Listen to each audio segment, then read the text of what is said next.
Good morning, everybody. Thursday, August 24th, 2023. Another Ask Me Anything about to kick off. Out of curiosity, I'm going to look real quick and see what number Linchpin Conversation will this be when this show is done. Okay, when this show is done, this will be Linchpin Conversations number 391. 391. We are rapidly approaching 400 episodes, which is absolutely ridiculous. And I don't literally know of anywhere else you can go for like 400 episodes of we're just talking strength and conditioning, the truth, every single episode. So you want to significantly bump up your strength and conditioning intelligence? Start on episode number 1 and work your way through the 400. And I think you will be good to go by the time you're there. And thanks to all of you for doing that, because answering all of your questions every week also makes me push myself and think and challenge things and all that good stuff. So, all right, we'll dive right in. But before we do, there's 3 really cool snippets from the community that I just pulled out just to share with everybody. I used to do this all the time. Things get hectic, so I forgot. So here we go. The first one is from Ken T. Ken T. He posted in the private Facebook group the other day, "Time flies when you're where you're supposed to be, and I can't imagine being anywhere else. I don't know where all the time went, but I just looked to see how long I had officially been part of Linchpin, and I was surprised to see it has been 4.5 years. 4.5 years with the private track. That's crazy." So Ken, congratulations. Then we have to give a big shout out to one of our most positive, beloved members, our wonderful and crazy Canadian, Nicholas M., who has been training very diligently for a long time now to go out and do a half Ironman. And it got postponed, as much of a bummer as that would have been, like on race day, I think because of fires and smoke and whatnot. So they just did it recently. And this is his post. So he did a half Ironman. Says, "I am not a triathlete by any means. I'm a CrossFitter who wanted to make a statement that it will prepare you for anything. Yes, I did some more endurance workouts, but he also did all the Linchpin stuff. But I'm now a half Ironman. The swim was really great, faster than expected. The bike was right on. By the end of the bike, my quads began to cramp. The run was awful, etc., etc." But he did, at the end of all that, his total time was 7 hours and 1 minute to do a half Ironman. And he did the half marathon in 2 hours and 30 minutes. So after the swim and after the bike, he did it in 2 hours and 30 minutes. And he's not, I believe he is 6 feet tall, a little over 200 pounds. And so extraordinarily impressive. So Nicholas, fantastic. And then the last shout out that I have to give is to Samantha Yu. So we just did DT just the other day. And she did DT as prescribed, got herself a new lifetime PR of 8 minutes and 12 seconds, which, by the way, is ridiculously fast. If you can do DT in 8 minutes and 12 seconds, you're smoking fast on that. And her score earned her level 94 on BTWB. So that's ridiculous. But here's the deal. She's 8 months postpartum. Yeah, so how crazy is that? 8 months postpartum, does DT as prescribed in 8 minutes and 12 seconds, scores a level 94. Crazy. Okay, let's get to the questions. All right, the first most upvoted question, I have to admit, this is from Lisa D. It really got me thinking. I tried to scratch down some stuff so I could give you a good answer. It's a great question, and one I could probably think on for a while longer. But the question is, what are some guardrails or boundaries you've set in your personal life in the name of health, fitness, or just feeling your best? I know you don't drink alcohol. Are there any other nutrition, fitness, or lifestyle choices that you consistently observe or practice? Ooh, that's a good one. And the don't drink alcohol, that's come up before, and I think I've said it before. Like I don't do that for any magical or whatever reason. Alcohol never treated me that well, to be quite honest with you. And it is a acquired taste. I think most people would agree to that. And most of us in our younger years try really hard through a lot of repeated efforts to acquire that taste. And I think most people probably do. But for whatever odd reason, whether it's a blessing or a curse, I tend to think it was a blessing. It just never took. I never acquired the taste. And don't get me wrong, as a former SEAL, I've done my share of drinking, but luckily it didn't take. Other practices, fitness, health, or just feeling your best. I would say in general, just kind of life stuff. As the decades have gone by, I've hopefully just become more aware of, how much of a knucklehead I am and how much it is that I don't know. I think that's one of the follies and the pitfalls of being younger in life, is you do think that you know everything and nobody can tell you anything because you know everything. And then hopefully as the years and decades tick by and you're learning more, and as you learn more, you begin to realize how much you don't know. And that is very, I find it very freeing, quite frankly, that you don't have to know everything. It's okay. It's actually a great place to be.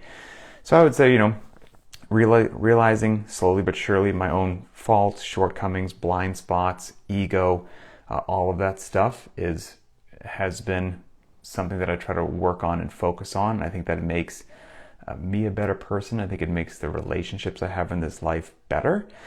And that ideally, if I realize that I'm that much of a flawed knucklehead, it allows me to realize that most other people probably are as well. And so if something goes wrong, to give them some grace or be patient with them or whatnot, because they're just as, screwed up as I am, just trying to do their best.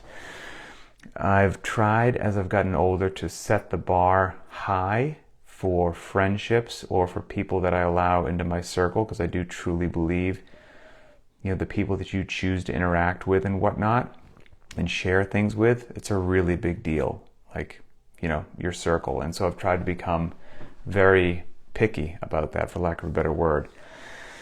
I would also think for my health, even though it's not like my health, well, maybe it is like my blood pressure and whatnot, social media, which is funny and ironic. I get it, because here we are on social media. And this is me talking as an adult and somebody with kids. Man, social media in general is, I don't want to be pessimistic, but it seems like just a toxic cesspool of division and hate and algorithms used to keep you on your phone and clickbait nonsense that just gets your head spinning. I mean, it's amazing. It's an amazing platform. It allows you and I to speak for free and just exchange knowledge. So it can do such amazing good, but man, social media can spiral. And so I have been very intentional about limiting my social media, and I don't follow a lot of people. It doesn't, it doesn't add things to my life to follow a bunch of people. Like I follow a very select number of people, and the other people we'll talk on the phone, we'll text, we'll have some sort of actual real, interaction. So that's that. And then I think just some other things from my health, and maybe it's my mental health, that have slowly gotten better over the course of the time, is realize that perfect is the enemy of the good. Not every meal has to be perfect, and every workout has to be perfect, not every whatever has to be perfect. That if you're just generally doing good and you're doing that for weeks and months and years at a time, you're winning. And if you get something perfect every now and then, sweet. The importance of scaling, not for time and kind of for time workouts, that's been good for my health as well. Not only my physical well-being, understanding how to modulate intensity, understanding training versus testing, but also realizing, like I thought when I was younger in CrossFit, got a PR every time the workout comes back around. That's not sustainable. That's not sustainable, right? And that has been a nice mental pressure relief, so that I enjoy walking back into the gym. And that whole comparison is the thief of joy, because it really is, because everybody is on their individual journey with fitness or health or relationships or whatever. And that can be another way where that phone spirals you somewhere, because it's so easy to compare. And it doesn't matter if you have a 600-pound deadlift, you can find somebody on social media that has a 700-pound deadlift, and then you don't feel so accomplished. If you thought your car was nice, you can find somebody else on social media that has a better car, and then you don't feel whatever it happens to be. So, gotta be careful with that phone. So, good question. Okay, let's see. Let's just run these down here. Cool question from Chris K, talking about, do I think it's beneficial to go below parallel more frequently? Would it be beneficial for your hips, knees, and back? And I would say this is largely based upon the individual. From a training I would say there's a training perspective and an adaptation to advance your below parallel capacity forward. And then there's a what feels good for you as an individual. And it can be easy to combine the two and think that because something happens to treat you better, that it must be good for everybody. And that's not necessarily the case. So if we're talking about just general training stimulus and going below parallel, as a general rule, if you go below parallel twice a week, that's a great general rule. Now we could nuke it more about loading, rep range, how are we doing it, dedicated strength day, blah, blah, blah. But below parallel twice a week, pretty good. Every now and then, it might turn out to be 3. And that's okay. I don't think most people need to go below parallel 3 times a week all the time. Every now and then, maybe it turns out that it's once a week.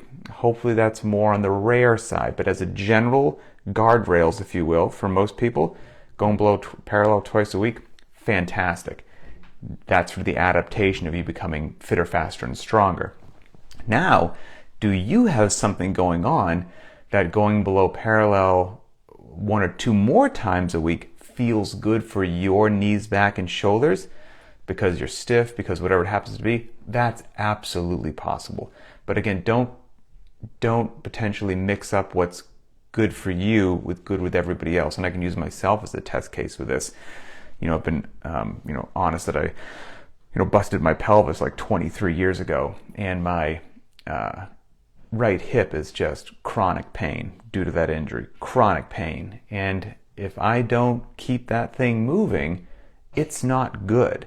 And so every day, just about every single solitary day as part of the warm-up, whether our warm-up calls for us to go below parallel or not, which it may not need, you don't have to go below parallel in every single warm-up every day. But for me personally, in my body, and what I have going on with my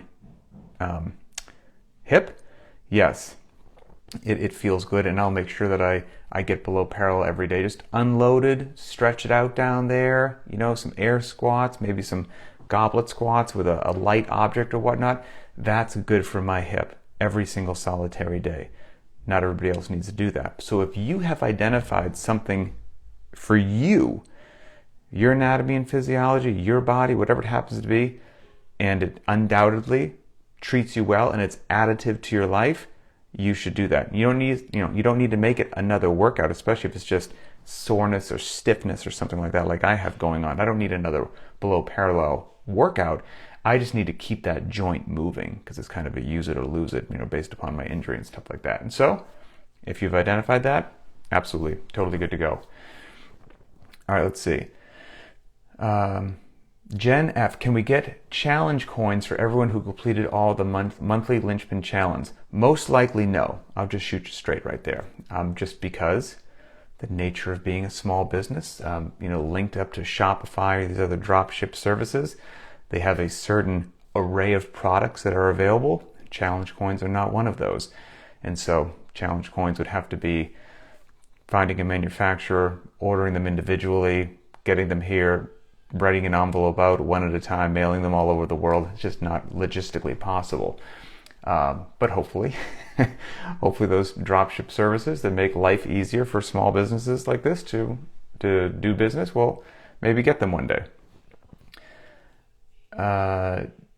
Dave D, plans for Linchpin meetups this year or next year? Yes. So Rogue Invitational this year, Austin, Texas, or Round Rock, Texas, wherever it is, around Halloween, which is not too long from now. I'm going to be there. Other members of the Linchpin community plan on being there, so get yourself to the Rogue Invitational. We can hang out, we can have some coffee, we can talk, we can have a good time, and it should be a blast. Rogue Invitational is fantastic. What would be really cool is if somebody had the inspiration, motivation, and desire to be kind of like a point of contact for Linchpin meetups. So Dave, if that's something which is fired up and you want to grab the bull by the horns on this, email me at info@crossfitlinchpin.com, and you can maybe be the point person setting up things like this all around the country or the globe. We do have somebody doing something very similar with a little bit of media, which is cool. So I'll give Mary a shout out. Mary and I have been emailing back and forth. She's another Linchpin member, and she's going to start just kind of finding cool videos and photos that all of you post on social media, in the private Facebook group, wherever, and making little, hype videos, if you will, just like cool videos that I can share on the Linchpin social media channel, on our YouTube page, whatever it happens to be. And she'll, of course, ask your consent for those photos and whatnot, but she's going to just start making cool stuff. So Dave, if the meetup stuff sounds cool to you, shoot me an email. Okay, let's see. Matthew S. CrossFit Games in Europe. Jeff Adler mentioned in an interview following his title that he would love to see the games travel to Europe. What are your thoughts on that? I think it'd be really cool. I personally think it's only a matter of time before the games head over to Europe. I don't know if that will be their next venue or down the road, but I kind of think it's an inevitability, to be honest with you. Nikos G, was there ever a time in your life where you didn't work out at all for a significant amount of time? I don't think so, to be quite honest with you. I think if I missed 2 days in a row, that would be huge. Now, shy of an injury, okay? I can't even say that. I've done some dumb stuff in my life, and then I've done some dumb stuff coming back from injuries. I remember I was in a motorcycle wreck, 100% my fault. 100% my fault. Lucky that I didn't die.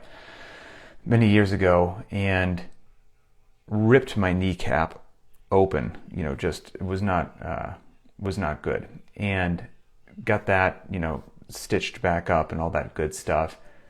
And I wandered into my garage like sometime within the first week after that, and tried to do some rowing or something on the Concept 2 rower, and I had my bad leg out to the side, my foot was on a frisbee, an upside down frisbee that would slide across the concrete floor of my garage. But of course my knee did flex and extend a little bit, and so I tore all the stitches back open on my knee. That's the level of knucklehead that I was. So no, I tend to move my body frequently, maybe even if I shouldn't. So no, there really hasn't been a significant period of time that I didn't work out. And now the example that I just gave there categorizes me as a knucklehead, and I realize that. I try to learn from that and be open and honest and share this stuff with everybody.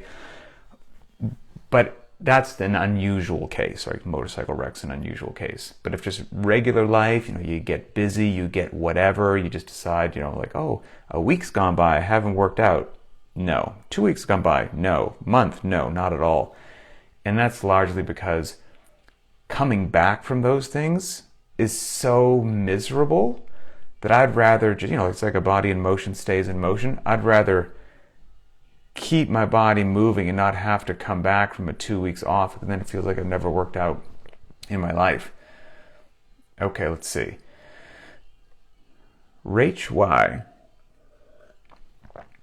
What's your thought on intermittent fasting and the fact that so many try all sorts of fad diets? If you could, what healthy lifestyle would you design? So I will go ahead and say that this is not my 100% area of expertise. And as I so frequently say, if you're interested in really going down significant rabbit holes on nutrition, check out Optimize Me Nutrition, E.C. Sinkowski. She's got shows just on intermittent fasting, the whole 9 yards. But I think why intermittent fasting works well for some people is that you're just, by its very nature, giving yourself a smaller window of time during the day to consume calories. And so most people, not all, will just wind up eating fewer calories over the course of the day. And that is beneficial if you're trying to control your weight or whatnot. I'm sure there are some people who are like, I only got 6 hours, I'm going to burn it down. This intermittent fasting stuff's great. And they shovel down just as much or more than they did previously. But for most people, when you limit the window intentionally like that, they consume less calories, and that's that. Yeah, I'm not a big fan of the yo-yo diets.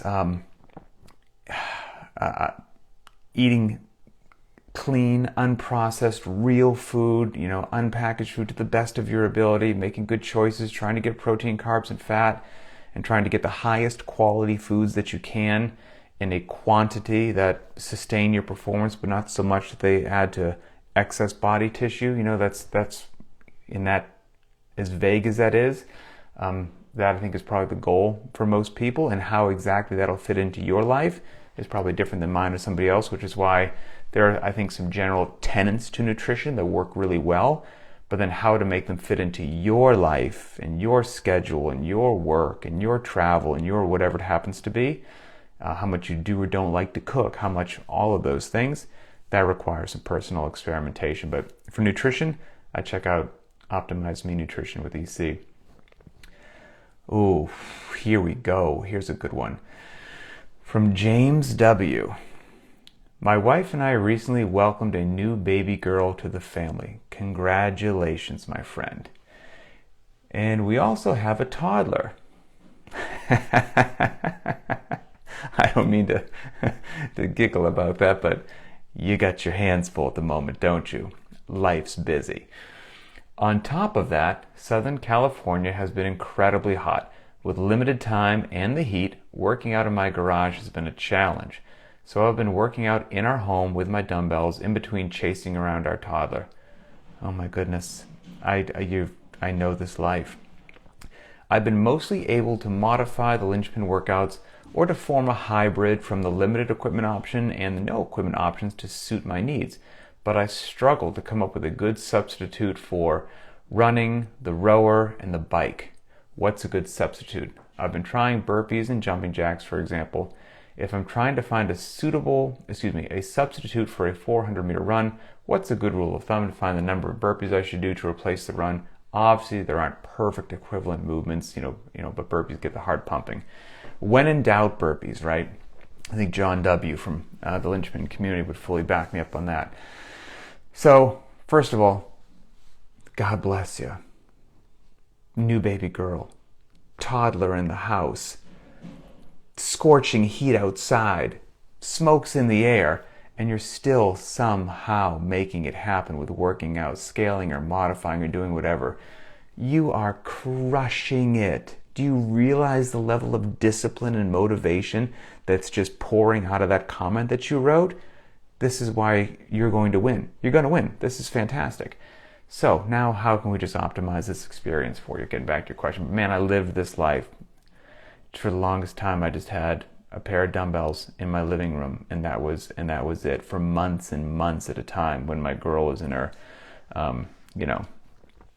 full hand grenade phase of her life. Now she's a smaller hand grenade. She's still a hand grenade, but she used to have on the hand grenade, I don't know how many people have had a hand grenade or thrown, but on the back, if you've seen the movies, there's like the pin, they get the pin and the cotter pin that goes through it, and it splays out in the back. Of course, there's a little thing you need to pull off the spoon first. She pulls that thing off the spoon right away, that little safety on the spoon. She's never had that on.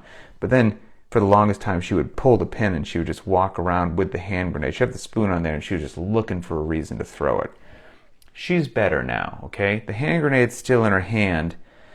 I think the pin is in, but she hasn't flayed the back of the pin out to fully secure it. It's kind of straight, so she can pull that pin out quick if she needs to, but at least the pin's in the grenade right now. But that's my daughter.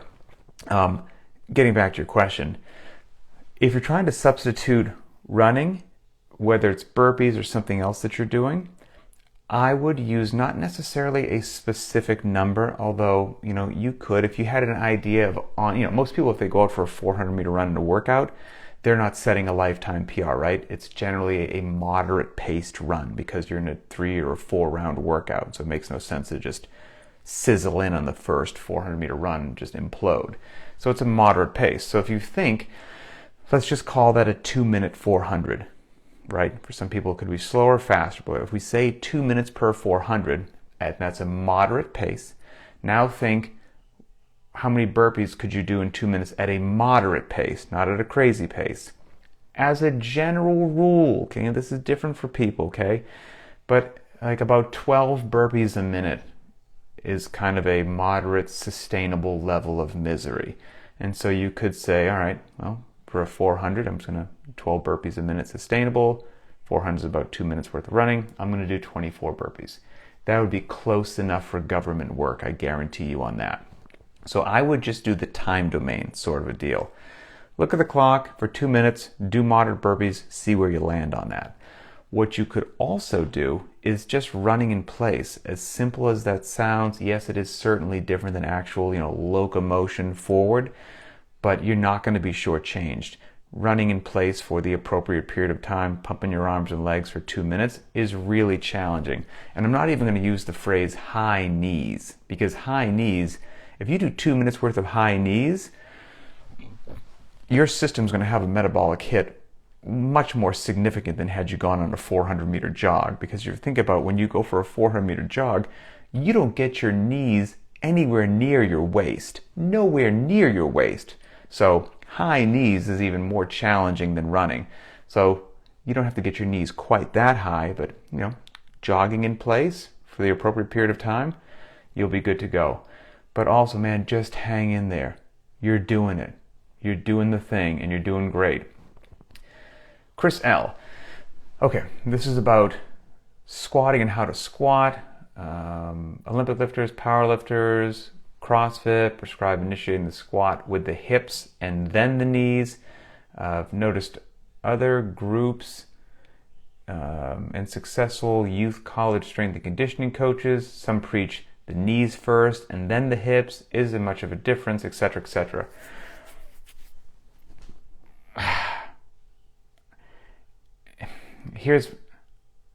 I would not recommend initiating it just straight out knees first.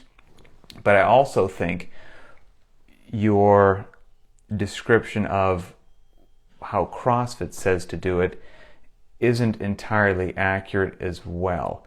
I would say it's not this very segmented, okay, CrossFit says initiate the squat with the hips and then the knees. And I've certainly heard that plenty of times, okay, without a doubt. What ideally would be the case is that both things are happening at the same time. That as soon as your hips start to press back, your knees ever so slightly are starting to flex as well. And so it's hips and knees at the same time. If it's just the hips and you don't bend your knees, well, now you're just caving your upper body over. Well, that's no good. If you think the other extreme where I'm going to keep my hips fully open and I'm just going to shoot my knees forward, well, all I'm doing is I'm taking my hips and the prime moves of the glutes and hamstrings out of the equation. Well, I don't want that either. And so it's a hips and knees simultaneously at the same time in this beautiful little choreography. I think that will treat most people the best, the overwhelming majority of the time, and that is what I have seen most people have success with. Okay, I think we're making decent time here, right? Oh, wow, it's already been 30 minutes. Holy cow. We've got a handful more questions, but I think if I move quickly, we can get through them. Okay.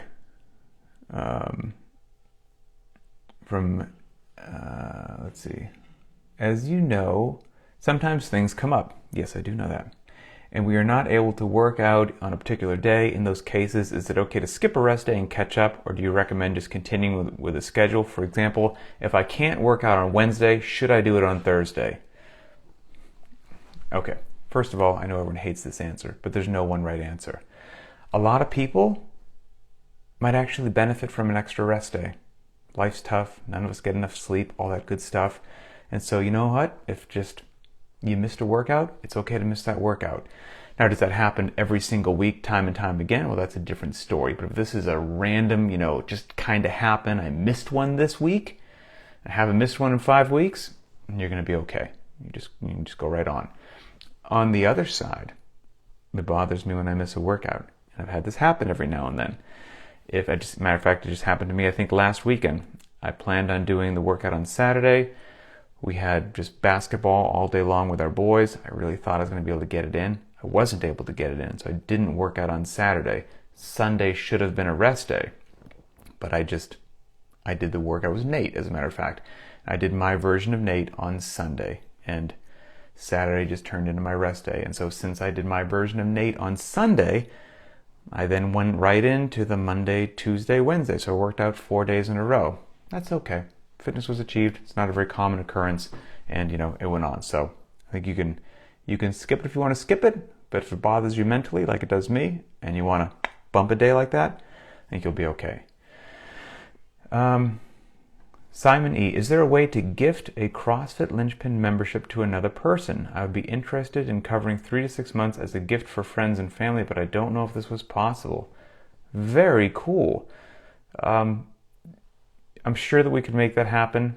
Email me at info@crossfitlinchpin.com, and then I will loop in the BTWB support team, and we'll find a way that we can make that happen. It's very cool.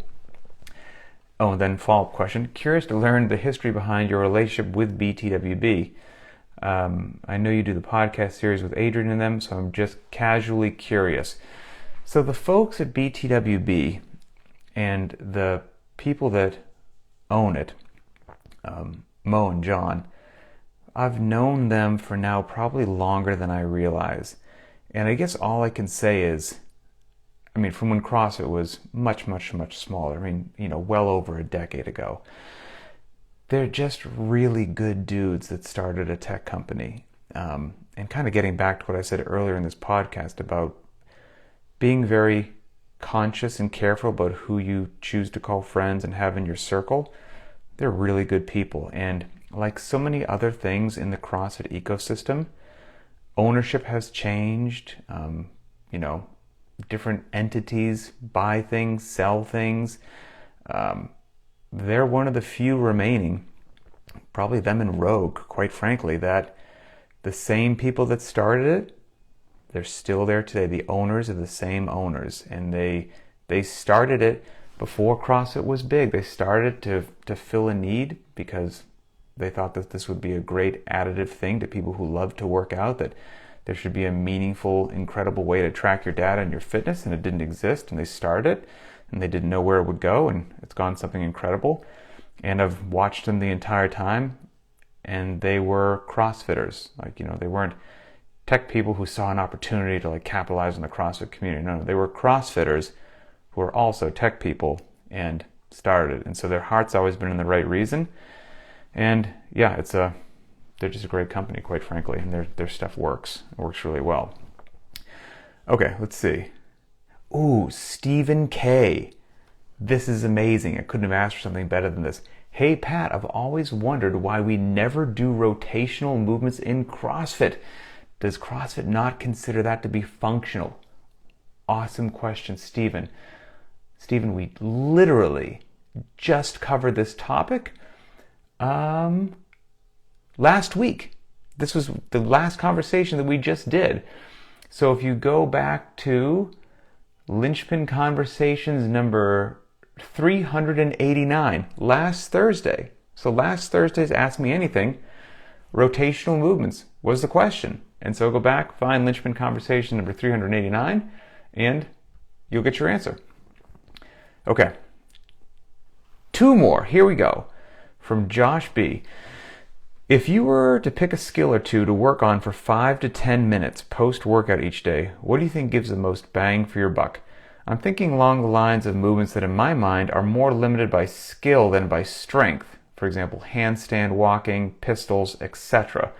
But no need to limit yourself to those. I'm not ignoring the programmed accessory work, but I don't think I'll ever pick up, for example, handstand walking or a 1-minute unbroken L-sit unless I do it regularly. Great question. So Josh, I think you're right on the money. So if you want to give something 5 to 10 minutes of attention, I think something which is a skill movement is a great thing to do. And whether that's, everyone needs more midline, by the way. So it's going to be something like the L-sit, fantastic. Handstand walking is a great example, because if you've got overhead stability and things of that nature, then you just need to practice to become proficient at that movement. Double unders would be another one to think of, right? If you can't do double unders, it's most likely because you're lacking the explosive power or strength. Because if you can jump 2 inches off the ground and you can hold your hands by your waist and spin your wrists, you have all the physical capacity needed to do double unders. But what's preventing you from doing double unders is your central nervous systems, the neurological components, the sequencing of the movement, the coordination, accuracy, agility, and balance. You don't need to be able to jump higher. You don't need to be able to spin your wrist more. You need to practice the movement and get everything into that beautiful choreography that will lead to double unders. So yes, handstand walking, double unders, things which are high skill. An empty barbell snatch practice, burden a warm up with a PVC pipe or an empty barbell or a light load. Just practice. That's a great thing to do. Muscle ups could be another one as well, because if you have some pretty darn good upper body pulling strength and you're solid in your ring dip strength as well, but you're still struggling with muscle ups, then it's the sequencing of tying those two together. And just with low rings, with a band or whatnot, you're practicing the movement of the muscle up. Fantastic. And so that's also the difference between training and practice. Now, if in your 5 to 10 minutes you're doing Bulgarian split squats and 1 minute intervals on the echo bike, that's using that 5 to 10 minutes for training. But now if we're not doing that, we're doing things like I just said before, those are more practicing things which are skill movements, and practice is going to make them better. I think that's a fantastic way to do it. You're on the money there. Final question. I like to drop into my local CrossFit gym twice a month. Keep in touch with some people. Is it okay to do whatever they have programmed for the day, or should I just stick with the open gym and do linchpin programming? When you say stick with the open gym and do linchpin programming, I don't know if you mean you're doing that by yourself or with a couple friends that you enjoy working out with. So here's what I'll say. You said twice a month. Yes, I'm a purist, right? Is it better to just, if you have a random nonsense stupid plan, then it doesn't matter if you deviate from the plan because it wasn't well thought out. You just threw something at the wall, you threw a dart blindly at the wall, and hey, that's a workout we're doing today. If you have somebody that you know and trust that laid out a well choreographed, intentionally designed sequence of workouts and loadings and rests and all that, well, it makes the most sense to stick to it. Okay, so that's part of the answer. But here's the other part. Life's messy. And, if you like working out with your friends and you like to go do that once or twice a month and you deviate from the plan, you throw something in that maybe doesn't fit exactly right, but it was good for your social interaction, it made you happy, you find that a stress relief in doing that once or twice a month, keeps you fired up and motivated the other 28 days of the month, that's the easiest math equation I've ever seen. That's a big win. Go work out with your buddies those 1 or 2 days. Don't worry what the workout is and have a blast, because it will keep you on the path long term. And it doesn't matter if you're still working out in a month. It matters if you're still working out 10 years from now. And if doing these little things helps you do that, it's a good thing. And if the open gym that you said, I don't know if that's you just working out by yourself, because if so, then you're not getting that friend time that you wanted. Or if you've got some friends and you get to throw down an open gym and then you can do the linchpin workout, well, that's cool too, but either one's going to be fine. So hopefully that helps. Okay. All right, everybody. Another Ask Me Anything in the books. Today's a rest day. I'm most certainly going to take it. I love my rest days. I cherish them. Have a great day, and we'll talk later.